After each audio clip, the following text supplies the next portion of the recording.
This week, big thoughts on the movie Tar and the 6th episode of The Last of Us titled Kin. Minor thoughts on the Amazon Prime series The Consultant. Let's do it. Alabama take projection. Welcome to Taking It Down, where we cordially unpack TV and film for our busy Alabama people who are also obsessed with television and movies as much as we are. I'm Blaine Duncan, one of the hosts. Taking It Down exists because I thoroughly enjoy dissecting why I like what I like and why I dislike what I dislike when it comes to TV, movies, sometimes books and music. I have an English degree, and I'm also a teacher, so I try my best to pair those together to offer insight worthy of your time, because we know you're probably too busy to read everything out there. Plus, I was once your classic 80s and 90s kid who grew up in front of a television set and was thrilled to visit the movie theater for entertainment. Luckily, my ideas aren't the only set of viewpoints on the podcast every week. As with me are always these three. Adam Morrow, who's an erudite, traveling and studio musician with a penchant for fine literature. Donovan Reinwald, a media specialist with encyclopedic knowledge on film and a lot more. And then there's Natalie Morrow, the first person to ask about fantasy, sci-fi, comics, trashy reality TV, and any Beyonce album. From us, you get the obvious, but you also get the obscure. Okay, let's get into it by saying hello to the host. First up, he's on a break from the working life. It's Adam Morrow. Only temporary break. Wake up, coffee, work, sleep. You know how it is. Boy, do I. Next up, Mr. Donovan Reinwald, who is ready for winter to be over. That's not true, Blaine. Lastly, did she get Beyonce tickets? We want to know. It's Natalie Morrow. She gave up. She just couldn't do it. Guys, if I may interrupt you, I need to do a quick ad read. This episode is sponsored by Kodachrome Gardens in Florence, Alabama. You need radishes, they have radishes. Kodachrome Gardens. That's Kodachrome Gardens, the healthy man's radish. Kodachrome. You mocking me? We're back. No, I'm not It mocking feels you. a little mocky. Are we sponsored? You're sponsoring this with your time, at least.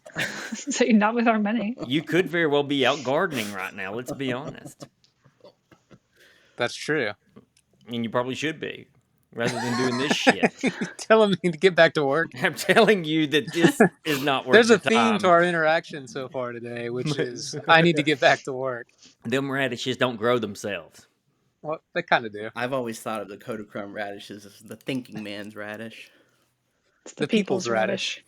How about some quick and brief spoiler-free thoughts on Amazon Prime show that dropped all of its 8 episodes Friday, called The Consultant, and I have watched 4 of the 8 episodes, so I'm about halfway. The show stars Christoph Waltz as the titular consultant who's come into a video game company to make it run more efficiently. You know, one of those types. Based on the novel from horror author Bentley Little, and it's described as a workplace horror series. And I'll tell you, 4 episodes, you should probably watch it or not. I think this show is going to, your mileage is going to vary on how much you can stand your television to be grounded in a real realistic setting with some unrealistic reactions from characters and maybe even some unrealistic motivations or lack of knowing any of the characters' motivations. That's what's going to... And that's a staple of horror in a way, like especially with maybe an axe-wielding murderer. You don't know his or her motivations. I thought by that description that this was going to be like a Seinfeld-esque show. Because that's how I feel about Seinfeld. In an alternate reality, maybe. Christoph Waltz is often at his best when he's really charming and creepy at the same time. And I think that might be what keep any audiences coming back. It's what keeps me wanting to finish it. But back to what I was talking about, you have a hard time accepting some things because you feel as if some of the conflict could just easily resolve if one of the 2 secondary characters would just say, "What the fuck are you doing, man?" Like, that would just absolve everything. And that kind of does happen, but it's not until episode 4. So it might be too little too late. You know, they've already gotten into the mess that they've done earlier. Those 2 secondary people are Nat Wolff, if you know that actor, and Brittany O'Grady, who played Sydney Sweeney's friend in The White Lotus, season 1. Do you remember her friend who came along for the ride or the trip? Yeah, so she's Of course. in it. Yeah. She's doing a good job. They both are. The secondary characters are fine as far as acting and everything. So maybe not as fully realized as they could be, but you get the feeling that maybe they weren't given the full series scripts, like all 8 episodes at the same time or something. I've got no huge complaints, especially with the actors. I think a lot of people will enjoy it just being in this setting with Waltz's character brooding and super weird, and that's really his forte, is just being super mysteriously weird. You gonna read the book? No, I won't. Will you? Have you? No, I haven't. In fact, I'm embarrassed to say I've never even heard of Bentley Little. Me either. In before a quick this. search before the show, today's episode, I found he's like a celebrated horror author. Yeah, he has a Bram Stoker award. Who knew? Not me. I'll do this, which has been a point of entry for a lot of critics for this show. I've noticed, as they mentioned in the first episode, he fires someone for smelling weird, and he goes up and smells them all really closely. That's the kind of show you're getting into. It's I don't know. It'll depend on where it goes, I guess, but it's odd. I think you've successfully convinced Natalie to never give this show a try. Yeah. Well, let's get into one of our 2 bigger segments, and that's the Oscar-nominated film Tar. It's now streaming on Peacock, stars Cate Blanchett, and directed by Todd Field, who maybe a few people would know from his previous movie Little Children from 2006. He's got a little gap in his resume, doesn't he? I think Sorry, he I'm stuck might. on working life. I didn't see anything else. Kate Winslet's in Little Children. That's about all I remember about that movie. I didn't watch it either. We will be spoiling this one in just a little bit, so heads up for that label when we say it. Well, what'd you make of this movie? Adam and Natalie watched it. I loved it. I thought it was really great. I was told ahead of time, talking through the Oscar nominations with some friends, that I said, I think Banshees is my favorite. I haven't seen Tar and The Fablemans and a few others, and they said, Tar is for you. You will love Tar. And I hate it when people say that, and I ended up loving it. I don't know that it's better than Banshees for me, but honestly, we watched it on Friday, and, behind the scenes, we record on Sunday. And I mean, I've thought about it since then. Every mark that it could hit. I mean, Cate Blanchett, if that's the only thing that you want to talk about with this, how stunningly good, not surprisingly so, but just still, she is so good at what she does. On our metric of did I look at my phone, it knocked it out of the park. I didn't even know what time it was by the time the movie finished. And you still don't. Turns out that was a pre-existing condition. Time, day of the week. But no, I loved it. Yeah, I thought Tar was great. I think whether that's the type of movie you would normally enjoy or not, I think you should watch it just for Cate Blanchett's performance. So like there were I told Adam after it was over, this is not a spoiler, but there were scenes where you just totally forget who she even is as an actress. Mm-hmm. I mean, everything was so believable. It was really great. Just for the performance alone of Cate Blanchett, everybody should watch it. But then the rest of the movie was also really good. So Yeah, there's no doubt she should win the Oscar if I was a voter. Be hard not to give it to her for this. I'll get into that a little, and I'm still not spoiling it. I want to judge this film for what it does, and when I do that with Tar, I see something that's so meticulously put together, so purposeful, so intended, and it's profoundly well done, especially with the direction and Cate Blanchett's performance, like we've talked about. And she does everything note perfect in this movie. It's so subtle how she does it with gestures and reactions and her mode of speaking, and she'll drop in such natural or whatever people do when they speak, or just hand gestures, that you feel like you're watching someone talk in a documentary rather than a movie. And now I'll step away from the filmmaking aspect and just be some dude sitting on his couch. This movie dawdles so badly. It's done so well and at such a high level, but to me that does not equate interest all the time. And I'll do something that's not too conducive to, and I'll get into what I think would have made it really utterly fascinating. And here we go with spoilers.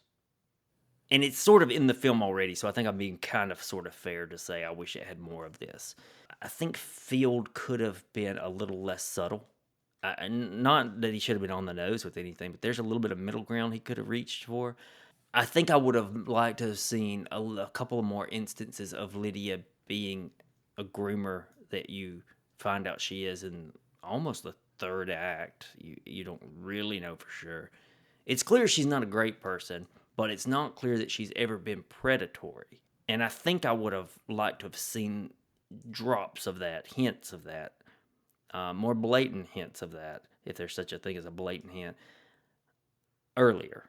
As soon as you started saying this with your opinion, I just had a feeling I was going to disagree with you.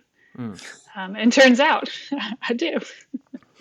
That is honestly what I liked so much about it, was that it wasn't like, it almost felt like that part of that storyline was kind of in the background a little bit. It was And totally in the I background. liked that, because that's more of a reflection of reality and how the people that are going through these situations, that's probably more how it actually is. It's not just going to be this thing in the foreground constantly. So, I mean, I don't know. I really appreciated that approach to it. I thought that the way they handled that, you can ascertain pretty easily that she's not a great person, be it through, blind ambition, or kind of throwing the weight of her fame around, or taking advantage of the fact that she lives in this very closed ecosystem with a finite number of resources that she kind of controls. But I do wonder, I think you're intentionally left in the gray about, like, is she a groomer per se, or is she, she's clearly abusing, like, her assistant is somebody that she used, right? But that in a more professional way than like I don't know, like a cancelable sexual kind of relationship. I thought, I don't know. With her You have to read the, assistant? yeah. No, I'm it just was thinking not. That wasn't a cancelable like thing. No, it was just cruel. she's just being a jerk, Yeah, right? yeah, And yeah, yeah. so when everything that we see that's fact about the Krista Taylor story is just her being a jerk about not wanting to help her move forward in her career, and you wonder why that is. And I mean, I guess the interesting thing about the film is that it's not, I think there's a lot more going on than just like a takedown of, or an investigation of cancel culture. Oh, 100. Yes, I think that's not. I don't think it's purpose at all. And I think it tends, there's some really, really great writing out there. There's an article on Slate by Dan Coyce.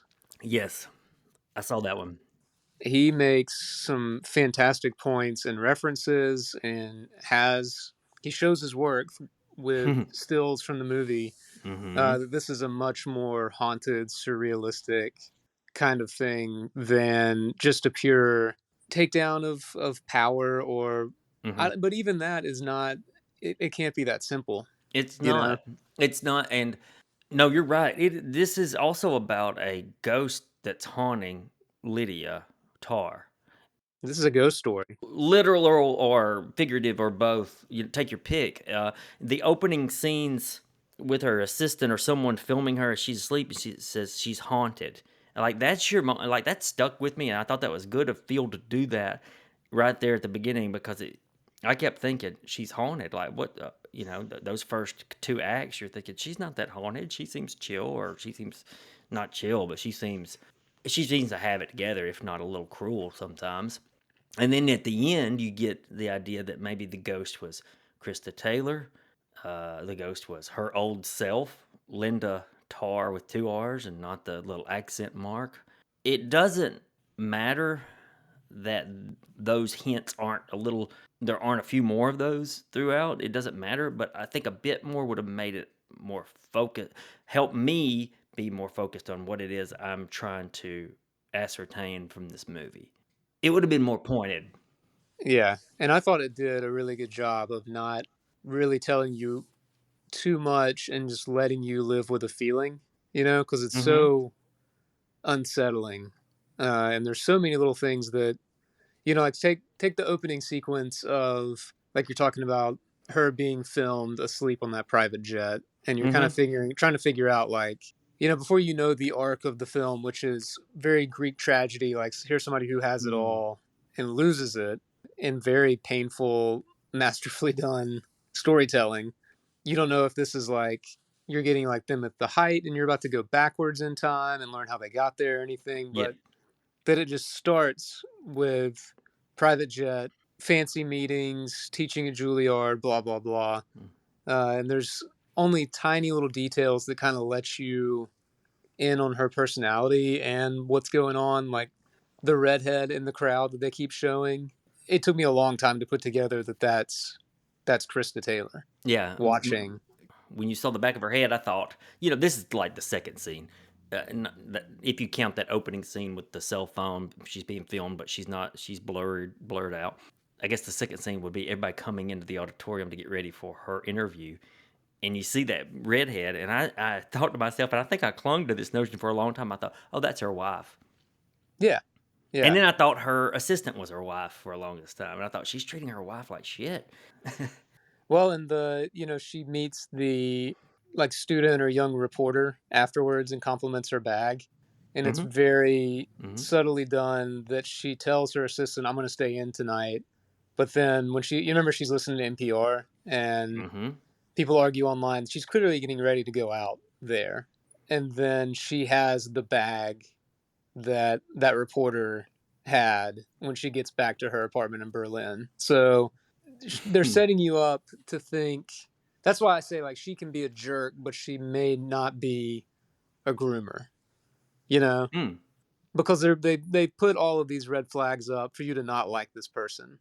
I'm not saying I don't know what they want us to think. I just think that it's not as black and white, and it's definitely. I mean, there are stills that were like creepy, chilling to see in that Kois article where Krista Taylor is. Do we need to not talk about this right now? No. Okay. We've set spoilers. No, I'm pointing and nodding, and I was just gonna say that's easily my favorite part of this movie. Easily, and I don't mean to be simplistic, though I can be. It had these field borrowed from a horror for those things. And Yeah, I love them. My favorite scene was when she went to comfort and console her daughter. And one of her daughter's tics is, will you hold my foot while I go to sleep? And she holds her foot, and her daughter looks at the camera. And I was just like, fuck me. That's kind of scary. It was. But when she gets out of bed to go in there, Krista Taylor is in the background of her bedroom. Yes. And you can see her. You don't even have to be notified about that, though it's in some articles that will spoil it for you, or you can always go back, I guess. But yeah, Well, she's even there. there's a later one where she's in that apartment that she keeps, her first apartment in Berlin. She's like peering around a corner, and I didn't catch. Natalie, did you catch that the first time? No, I didn't catch that one. I didn't catch that one the first time either. No. But it rack focuses off of Krista Taylor, and on to Cate Blanchett. But it does it in such a subtle way that her running and hearing the woman screaming, and she starts having all these auditory hallucinations, and just weird things start happening, and Weird knocking at the door. Yeah, not a lot of people, but there is a group that thinks that basically from the time that she gets out of her car to follow the cellist into her Berlin, wherever she's like crashing or whatever. She falls. Well, really, from the time that she gets out, everything after that is surreal. Yeah. Whether it's a dream or not, who's to say? That's maybe the most simplistic cop-out of it, but things just start happening that don't make sense. Yeah, they're not as realistic as everything else has been up to that point. You're right. Yeah. I'll say this. This is my thing with this movie, and a lot of movies that are kind of like this, I guess, or Oscar bait-ish. It's one of those where it's way more interesting to talk about and read about than it is to sit and watch. And that's my issue. I really love being able to talk about it and read about it. And I knew this was going to be a fun conversation today. But at the same time, it's just 2 hours and 40 minutes where I was like, we all talk about the phone check. That middle second act, I was on my phone the whole time. I was just like, yeah. Strong Blaine disagree. hated it. No, I didn't hate it. Loved it after watching it. Did not love watching it. Didn't love the act of watching.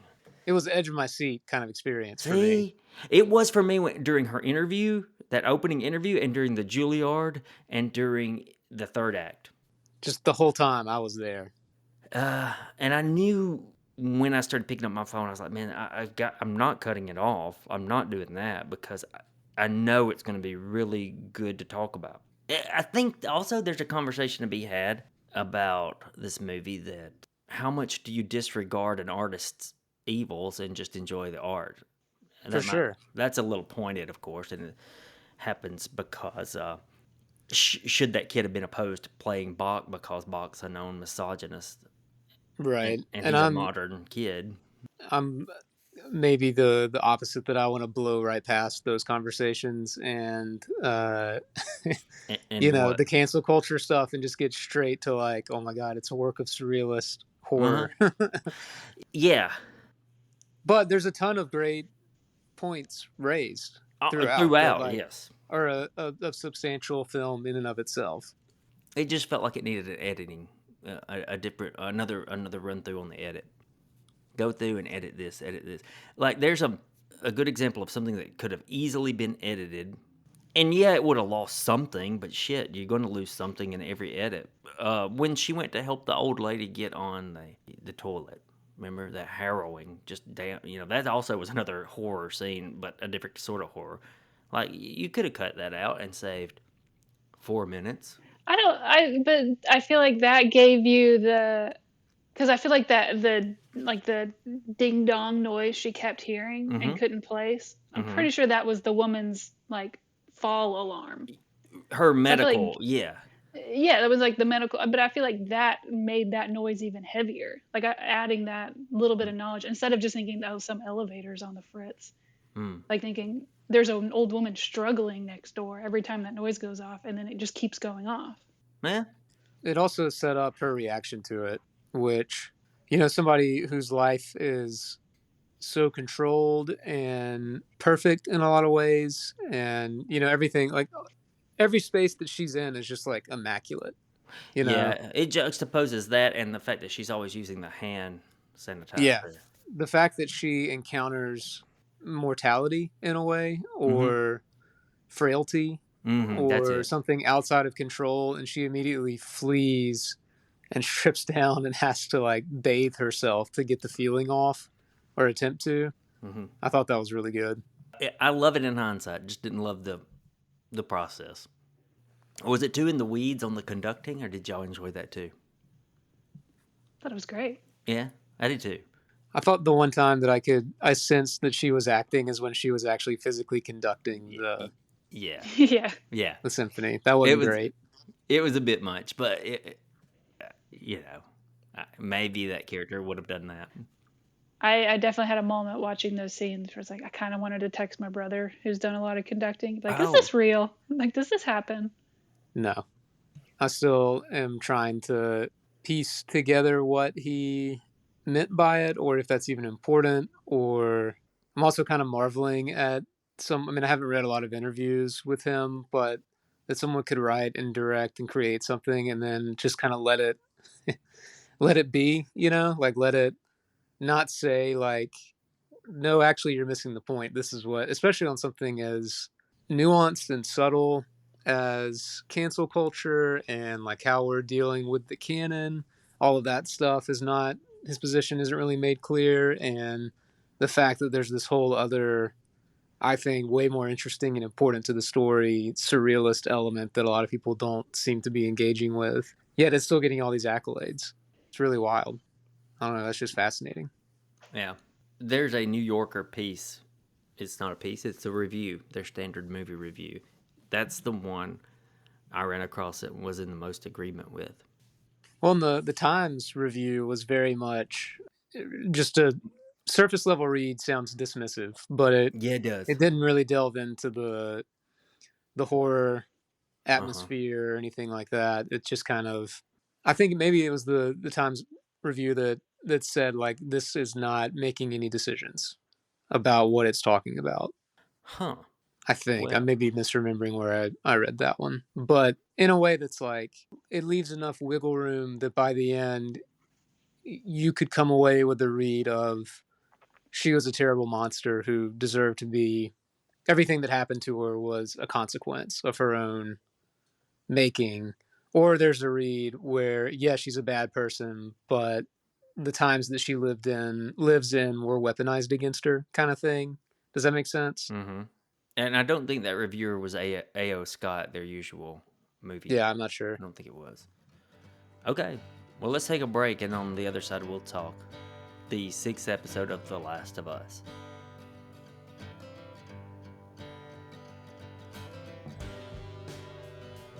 We're going to bring up HBO The Last of Us in just a second. I don't want to alarm anyone too much, but Perry Mason Season 2 coming March 6th. That's next week. You guys seen the trailer? Yes. I hadn't seen it yet. He's riding a motorcycle. So cool. We're gonna have to see if any scene in this film or this season can top the scene where he falls out of bed in the first season. That's by far the best. We moment. collectively really liked that first season, didn't we? We're good Yeah. at chatting, aren't we? Natalie says no. Sorry. I couldn't get into it. Did you watch the whole first season, or did you bow out? No, I watched it. Yeah. But it was just boring. Huh. Sorry. I know that's not like a good opinion to have, but it's the one I got, so I'm sticking with it. That's fine. Speaking of bowing out, how about The Last of Us? Yeah. We'll Not to see. make your Hey, transitions for if you. we're here to talk about menstrual cups, I'm in. Otherwise, I'm out. We're going I to. hope you do. It's germane. So we'll be spoiling the hell out of the 6th episode of The Last of Us titled Ken. Since we run a week behind on this show, we won't set it up or give any more warnings. We'll just get right at it. Adam, you with us? Ken? Yeah. Yeah. Ken. Yeah. You with us on this? No. All right. We'll talk to you soon. I mean, I stick around and Natalie can bitch about the show. That'd be fun. I liked how the menstrual cup scene was a throwback to when she finds the Right? tampons in the old Yeah. gas station. Old solution, new solution. Yep, they've been just the craftsmanship is. How It's this isn't a astounding. bigger deal in most apocalyptic shows or movies, I don't know. It's a I'm good always one. concerned about menstruating women or menstruating people in the apocalypse. I'm concerned about going to the bathroom. Well, that's Where's Mad part of Max it, go to the man. bathroom? Mhm. Yeah, Joel and Ellie make it to Wyoming. We get a time jump because 3 months they've been on the road, but we don't see all that. But they just get to act a little bit more comfortable with each other, whether Joel likes it or not. It made for a better episode, putting them in that father-daughter relationship forced. you know, I don't think it was its best episode. I did like it. I mean, my thoughts about it are mostly like this is a well-crafted piece of television that I enjoy watching. It hasn't made a whole bunch of missteps along the way. I found it like interesting that they found the Wyoming community, and I found it, kind of poignant that Ellie's like, I'm not her, I'm not your daughter, I'm not the person who died.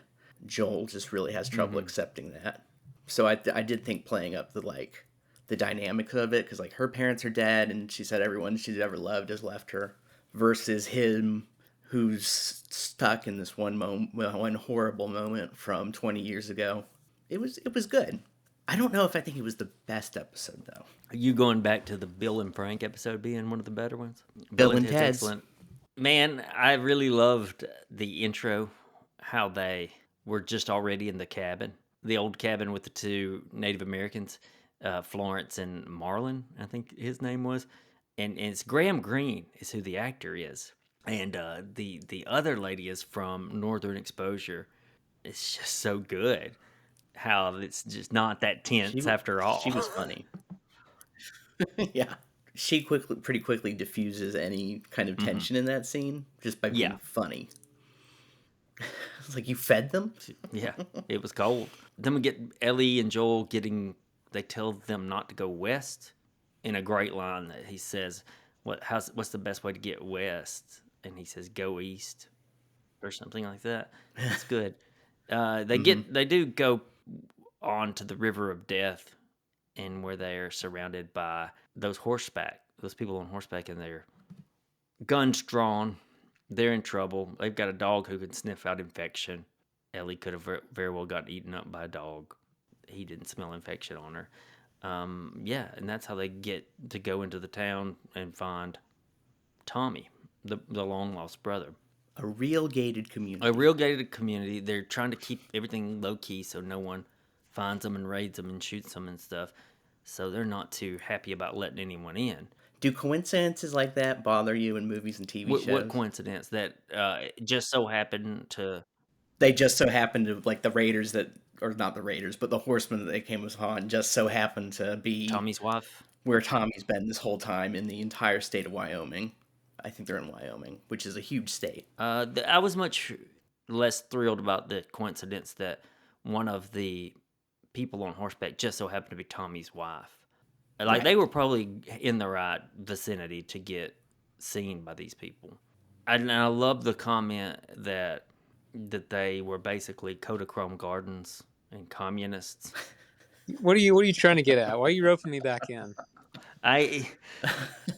No, there's a wonderful little scene where they all have these assignments in the town, and Joel's asking about it, and he says, "Oh, so basically you're communist." And Tommy turns around and is like, "No, we're not communist." And then his wife says, "Yeah, we're communist, basically." It's like we're a commune. Yeah, we're communists. Oh, okay. Like, her husband didn't get it. Tommy, the brother, didn't get it, but he's like, "Oh, Typical well, Tommy. Maybe we are."